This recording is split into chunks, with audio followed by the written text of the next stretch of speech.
And now it's time for the top 10 streaming shows of 2023 so far. Be sure to check out my movies list as well, link down below. And of course, as always, I'm excited to hear your thoughts and lists. Okay, number 10 is Love and Death. I didn't see Candy last year, and I know a lot of people did. Not just because a lot of you told me you did when I posted my review for this show, but because nobody watched this show. People said I already saw this story. But since it was new to me, I really enjoyed the juicy true crime story of the murder of Betty Gore by Candy Montgomery. I also really appreciated all the David E. Kelley staples of his recent hits with this show. Candy was kind of like a funky after-school special, but this really played like a fantastic drama. And I really appreciated the exploration of how housewives, as recent as the 1970s, and actually I think even more recent, can feel lost, abandoned, and unsatisfied once the excitement of a big wedding fades away. What is the rest of their lives going to be? Elizabeth Olsen, I thought, captured this perfectly and is backed up by an all-star cast, with Jesse Plemons and Tom Pelphrey shining in particular. So good!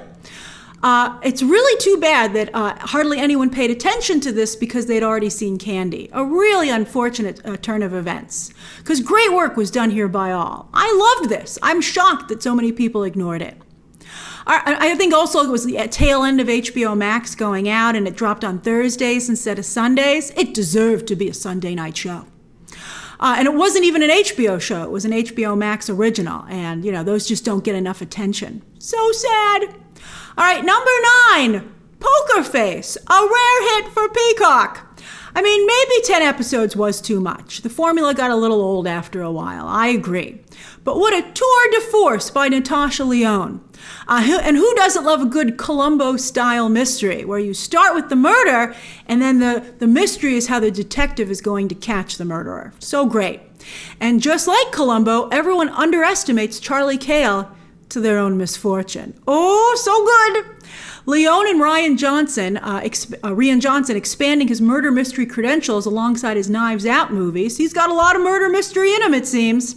Have created a fantastic female character in Charlie Cale, who has the ability to tell when someone is lying. That's kind of like the thing that makes it fresh. She has like this supernatural ability.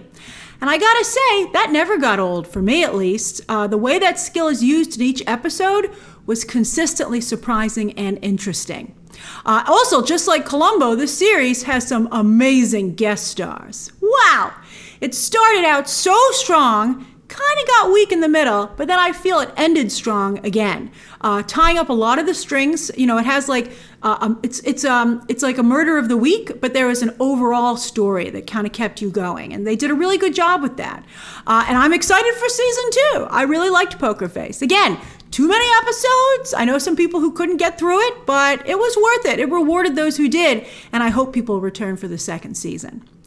Number 8, The Marvelous Mrs. Maisel, Season 5. Maybe this one overstayed its welcome a little bit too. Because when it first started, it was winning all the awards and everyone was talking about it.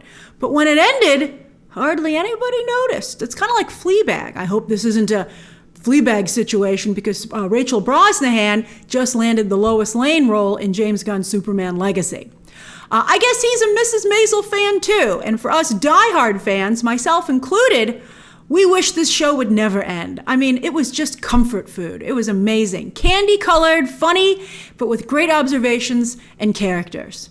Sure, Brosnahan and Alex Borstein were front and center, deservedly so. Both are phenomenal on this show. Alex Borstein is the voice of Lois on Family Guy. But this is also by far Tony Shalhoub's greatest performance. Who doesn't love Abe Weissman? I'm going to miss that guy.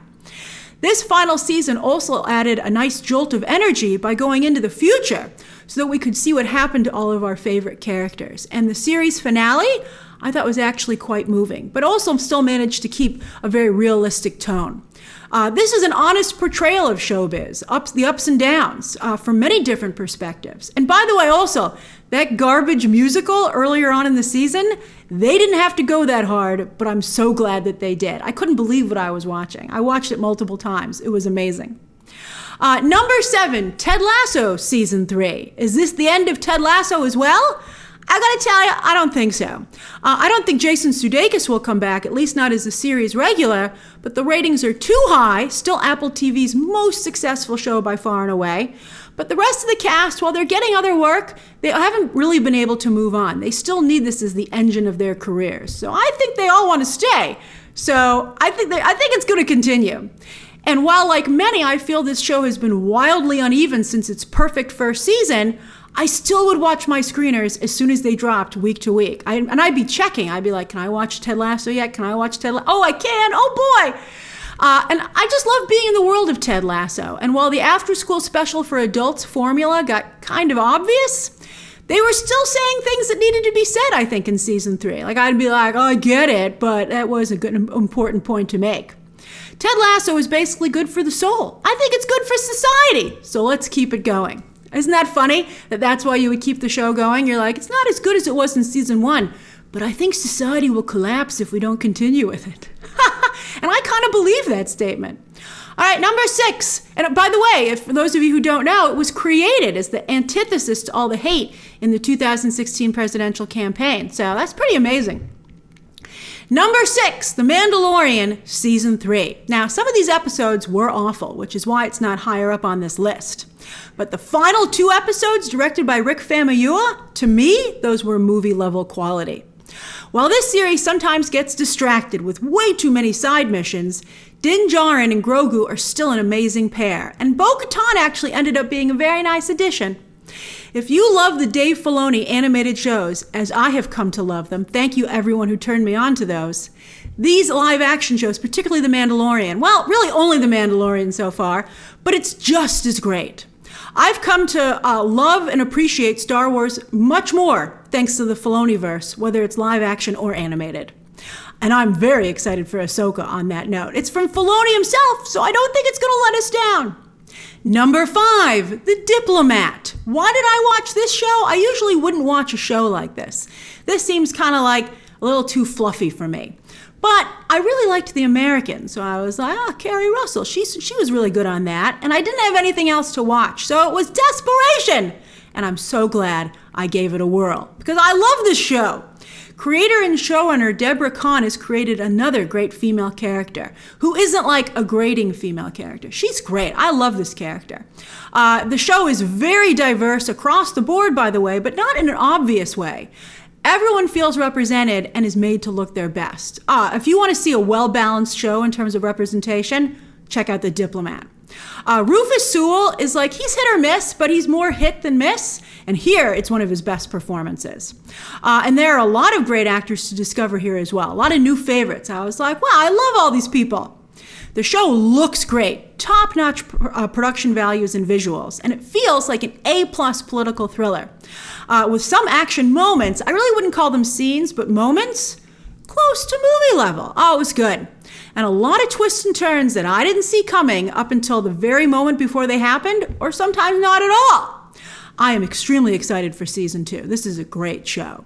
Number 4, The Bear, season 2. And this is another show that at first did not interest me. I checked out season 1 after Jeremy Allen White won the Golden Globe. And so many of you in my coverage of the Golden Globes, I was like, wow, I can't believe he won. And a lot of you were like, oh, you should check out that show. It's obvious why he won. I never watched Shameless either.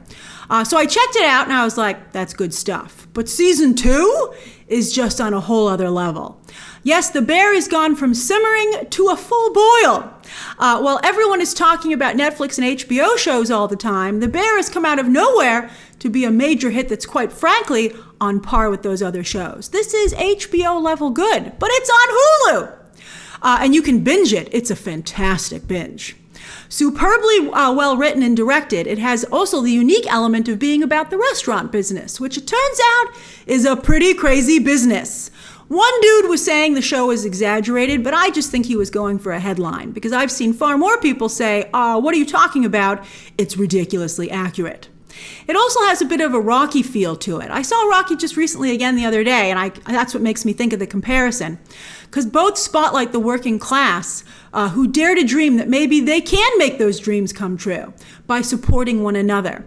One thing the bear also explores, which is unique to the show, and especially in season 2, is how damaging a lack of self-esteem can be. How often we talk ourselves out of things, but how important it is to make yourself push past that. Very inspiring stuff. And the guest stars, which just highlights that this show has become hot, hot, hot. Here comes Jamie Lee Curtis. She's got an Oscar. She's coming now for an Emmy. And once you see the episode, you will agree that she should win. All right, number 3, beef. The David Cho scandal was really bad. And I wouldn't have come out in support of him as the people on the show did. But I wouldn't throw the show away because of it. Hopefully he doesn't return for season 2. It would be tough to defend that. But I really want people to still watch Beef because it's a great show. And thankfully, a lot of people did discover it, it's a show that has shades of Tarantino, especially towards the end of the season. I know some people who started it and stopped. The first 2 episodes are a little wonky. They're good. I like them, but I didn't really know it was a good show until I'd say about episode 3 or 4. Jerry Seinfeld does a whole bit about this. But what can I say? You miss out on a lot of great stuff if you don't give it a chance, to get its footing. And then by the end, the last 2 episodes, I was like, this isn't only a good show, this is a special show. And that's when it got particularly Tarantino-y. Not only does Beef shine a spotlight on Asian American culture, but I think a lot of people across the board can relate to Steven Yeun and Ali Wong's characters. Wong's monologue about being a successful career woman who finds herself having to do everything in her life, both professionally and personally, I thought was, I think a lot of women could relate to that. I thought it was very current. I really liked it. This is another show with incredible twists and turns, and while the final season of the episode might be divisive, I personally thought it was brilliant. People are very angry today, and Beef acknowledges that and explores that quite well. And also, it made me think about that too. It was great. It was great stuff. All right, number 2, The Last of Us. Not number 1. I know. Allow me to explain. It's number 2. Undeniably, though, a new HBO mega franchise has been born. I'm serious, a mega franchise. And 2 new household names with Pedro Pascal and Bella Ramsey. Sure, The Mandalorian helped Pedro Pascal. It helped him get this show. But now he's become a star. I mean, have you seen how he's blown up after this? He's getting so many movie gigs. And The Last of Us, along with the Super Mario Brothers movie, have finally ushered in a proper video game era in Hollywood by, what do you know, including the creators of the games in the adaptations. In this case, Neil Druckmann teaming up with the brilliant TV writer Craig Mazin. The Last of Us also paid tribute to Mortal Kombat, which was a really swell thing for one game studio to do for another. And of course, episode 3 in particular made TV history, as that episode, and in fact the whole show, have the best LGBT representation in entertainment to date, in that they were able to overcome a lot of obstacles and become a huge mainstream hit. With a lot of sincerity and respect for the characters. Wow. Now, I mean, a lot of stuff for sure paved the way for this, but this was a really big deal. Bring on season 2, and it's season 3, it seems. Oh, I'm excited. And finally, number 1, what could be better than The Last of Us? You won't all agree, but for me, it's Succession season 4. You know I like business, and Succession is the business show to end all business shows. It isn't as big as The Last of Us, I admit it, ratings-wise. But fans of this show will never forget what it was like watching episode 3 live. It was shocking, with many calling it the best episode of TV since Breaking Bad's Ozymandias.